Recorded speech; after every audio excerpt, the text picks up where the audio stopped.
Welcome back to another episode of the Williford Brothers. We are your show hosts, Luke and Lee Williford. Today we're going to be talking about the basics of buying your first laundromat. So what are the first things? You're a newbie, or maybe you've got a laundry and you're working on buying your second and you want it to be the right. What are the top few things that they need to get in order to successfully be prepared to actually start looking? I find so often people are looking and they haven't prepared their finances, or they haven't even prepared their life, or they're working 60 hours a week at a job, so they don't have the capacity to really take on anything else, even part-time. But what are the basics? We're talking to that person who wants to open their first laundromat. Yeah, I would say number one, the desire to serve other people.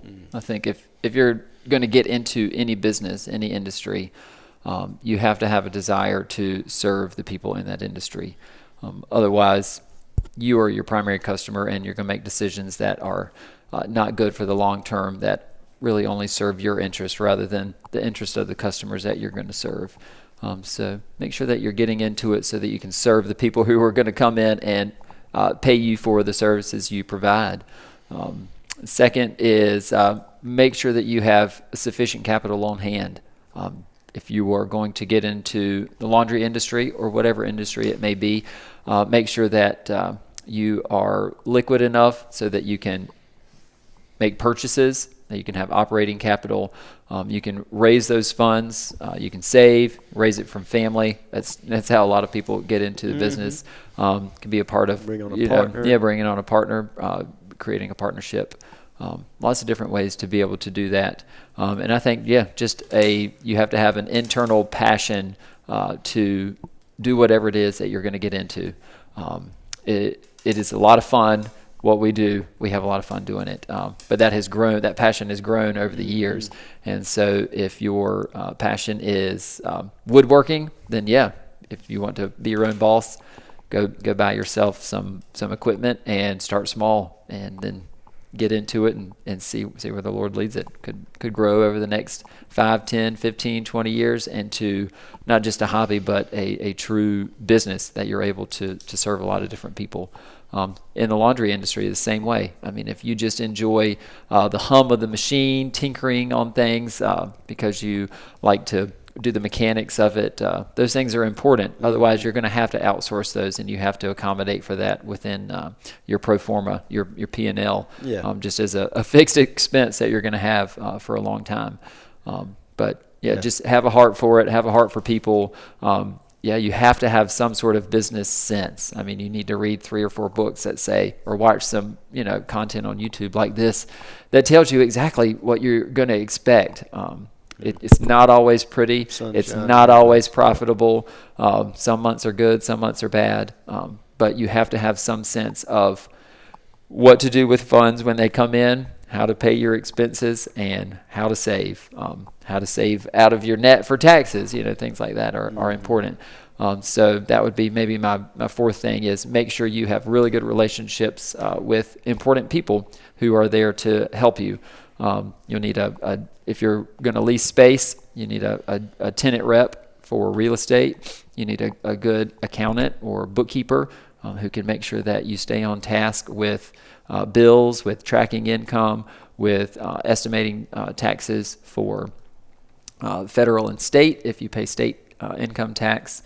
An attorney, it's very easy. Just find somebody that has a good reputation online.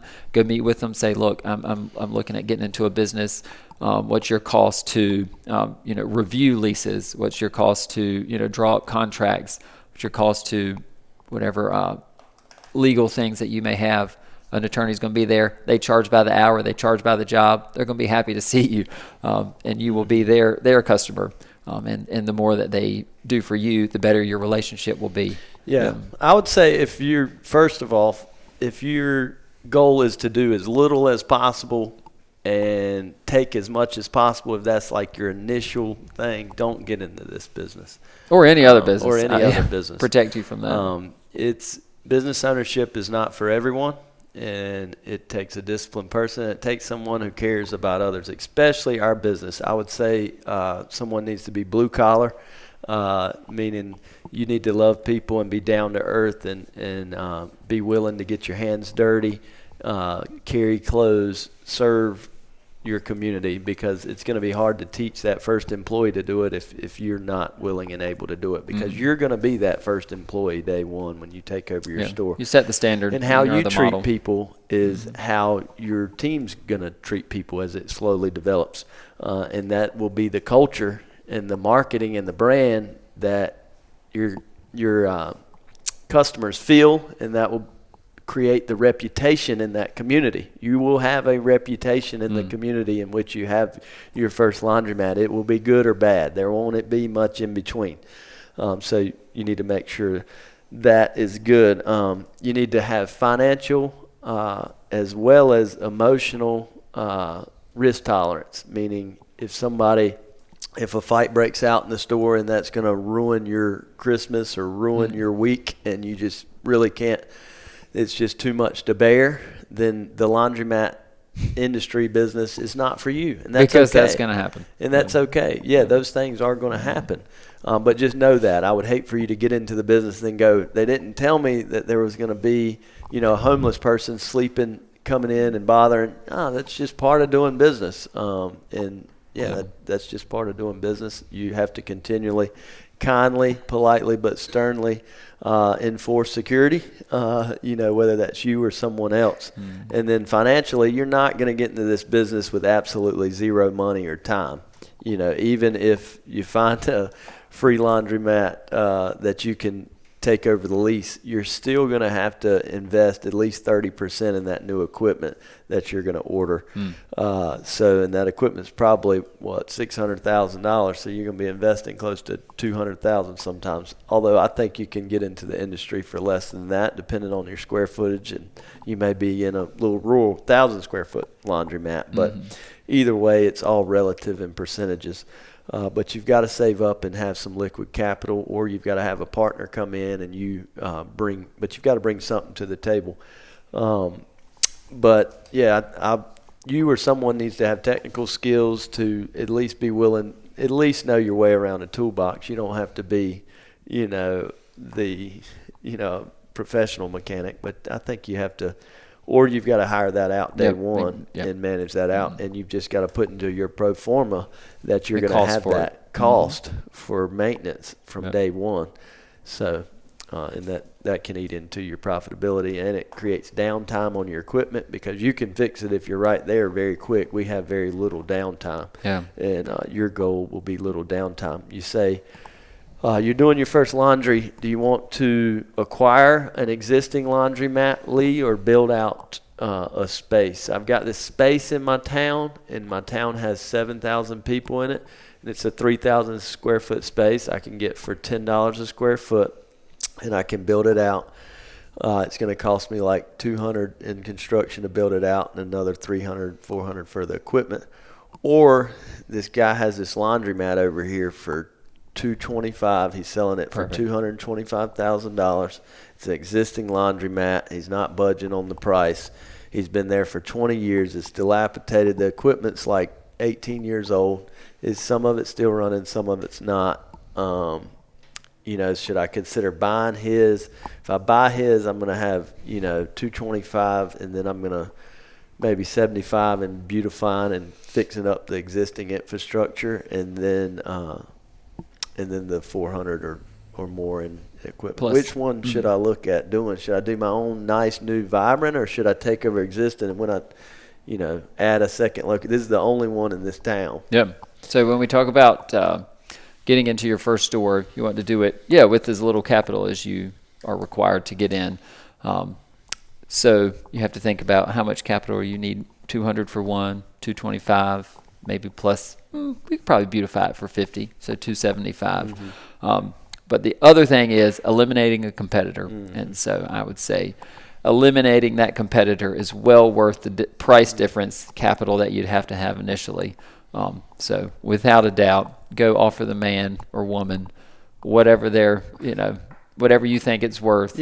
Come down. They'll probably come down a little bit. Absolutely. The asking price is never the price. You'll have a functioning laundromat once you close on the purchase of that store versus building out a space that's going to be 6 months. 3, 4, 6 months, without a doubt. Yeah. And contractors So- and stuff can take a while. Yeah, and so you're talking about potentially even netting the difference in a fully functioning laundromat during the same time period that it would take to get a brand new one, which is also an additional laundromat in another probably one store town.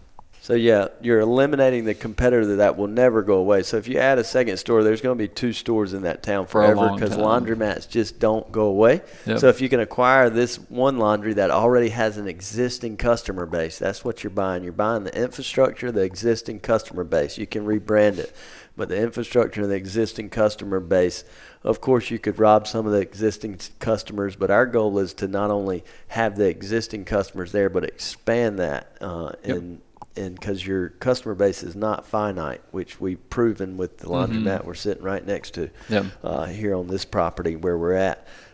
If you do just it kind of well. like build it and they will come. Yep. If Build you do it it well. well, run it well, and you will see customers show up who weren't customers before. Yeah. I still want to do the episode where we call people who we've acquired and share with them how business is going at these locations. That would be a series. Yes. Yeah. But 'Cause really, we've got a they series thought of those that folks. they were doing it well and that the business, it is what it is. This is what it does. You cut this switch on when you get here in the morning, and this is who shows up. Yeah. And it's just simply not when you do it extremely well. So. And you can do that in one location. Absolutely. Yeah, Absolutely. without a doubt. And if you buy that store for $225 and you're willing to invest $10,000 in parts, and let's fix all that 18-year-old up equipment, and let's prove that before we make that huge investment. That's right. We can prove that it works. You can paint the walls for literally $1,000. You buy the paint, you roll it on. Lee and I used to paint all the stores. Yep. And you just beautify the place. You don't have to, maybe you put in a card system. That's your first investment. Yes. And besides fixing the machine, you fix everything out, make it pretty. Mm-hmm. Don't spend the huge investment on brand new equipment until you go, man, business did pick up 30%, and things are doing good. But then eventually, say you don't want to buy it all, you buy 2-3 big washers Large for up capacity. front. Mm-hmm. You buy 2 or 3 big dryers, stack dryers, something. Yeah. Anyway, you don't have to full swoop. And clean. Man, a yeah. clean old washer will do a fantastic job. Absolutely. Yep. Don't underestimate that. Yeah, and you can do small changes and gradually grow the business for your first one. That's why acquisition's great. Okay, you spent $225. Nobody says you have to go and buy brand new equipment. Mm-hmm. Of course, it would be nice if the market's there, but it may not. The market may not have the potential to do enough revenue to justify completely doing it all at once, and maybe you want to stage those things. But do not stage your cleanliness. Do it every day. Do it off Jump Street. Paint it. Do the simple things, the fans that have dust build up on them.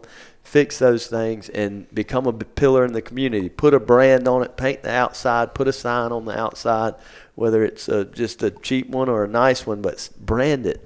Show your customers that there has been a change and that it is a positive one, and that you're investing time, resources, energy. Meet them. Go on Sunday, Saturday. Talk to everybody and tell them how grateful you are for them. Buy them a soda. I buy sodas all week when I'm in the store. Doing that. Mm-hmm. Just hand those out to show your gratitude, and that just authentic generosity. Take your kids with them. Let them buy the sodas. Absolutely. Pass them out. Yeah, that's a good thing. But yeah, as Lee stated at the beginning, come into it with a mindset of how can I give back to the community. The money's going to show up if you'll give back to the community. I always like to say the validators that hold the cash in the cash box, and you see these YouTube videos with just mounds of cash. Each one of those dollar bills represents somebody inserting that into it. An action, a decision. Yes. And that person had to decide. If you want to grow the amount of cash in there, you have to make sure you give that person a good experience and give that person who's not doing laundry there now a reason to want to come and do laundry there. Yeah. And, so that was kind of just one example of acquiring versus building out, and not to say. And we've seen that, we've been faced with that exact scenario. And then in that same town, if I say, Lee, man, that guy it says he's never selling, maybe you do have to build out a new store. You know, if he just is never selling or his number's 500,000, then that probably doesn't make sense. Yeah. So that's kind of. You have to face reality for sure. Yeah, and make decisions based on that. Yep. And just coming up with your first business plan, and just pull up a pro forma. I know Laundromat Resource, Jordan, he's got one right on his website. We obviously have one. Yeah. But do a pro forma. Put your numbers in there. Put the investment you anticipate making and the turns per day. Set them at 3 turns per day. If you're not profitable at 3, then I wouldn't look into pursuing that.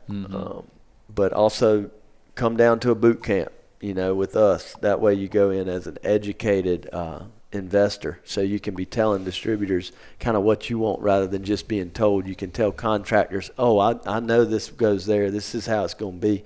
That way you can be educated, because when a contractor sees that you're not educated, they take advantage of that uneducation, and it costs you a lot more than coming down to spend some days with us and learn, gain some insights. But listen, go back. We've covered this topic before, as well as many others. So if you're just tuning in, go back and watch all of those. We've tried to answer all the common questions, and just get out there. Start the first steps. I would say start saving. Start looking.